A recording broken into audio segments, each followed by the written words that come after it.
কর্তৃক আয়োজিত আজকে মহাসমুদ্রের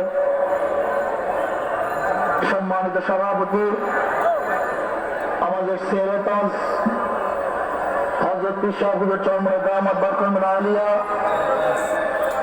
মঞ্চ উপবিষ্ট জাতির শ্রেষ্ঠ সন্তান শ্রদ্ধাভাজন ওলামায়ে কেরাম, ইসলামী দলের নেতৃবৃন্দ, অন্যান্য দলের নেতৃবৃন্দ, সামনে উপবিষ্ট ইসলাম প্রিয় দেশপ্রিয় ভাইয়ের আমার, আজকে সম্মেলন কেন? আমরা পিআর সিস্টেম নির্বাচন চাই, সংখ্যানুপাতিক হারে নির্বাচন চাই। বিএনপি কেন মানছে না? বিএনপি তো দাবি করেছে আমরা জাতীয় সরকার গঠন করব, এটা বিএনপির দাবি।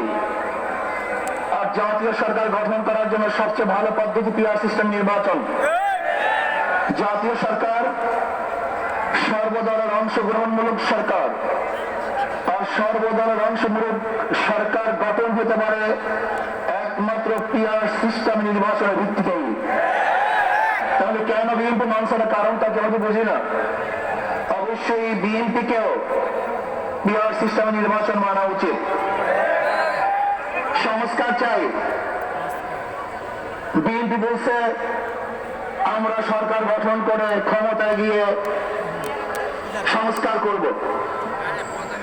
প্রথম প্রশ্ন হলো এই, আগামীতে বিএনপি ক্ষমতায় যাবেন, এই গ্যারান্টি আপনি কে দিয়েছে?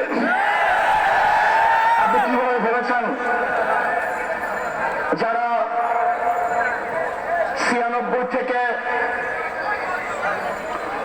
96 পর্যন্ত ফেল করার কারণে 96 ক্ষমতা আসতে পারে নাই, আবার 2001 থেকে 2005 পর্যন্ত দেশ চালাবার কারণে 2008 তারা ক্ষমতা আসতে পারে নাই।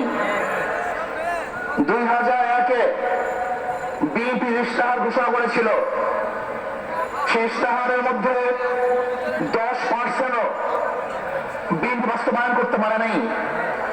এমনকি 2001-এ বিএনপির ইশতেহারের 1 নম্বর শর্ত তারা পালন করতে পারে নাই। আমি বিশ্বাস করি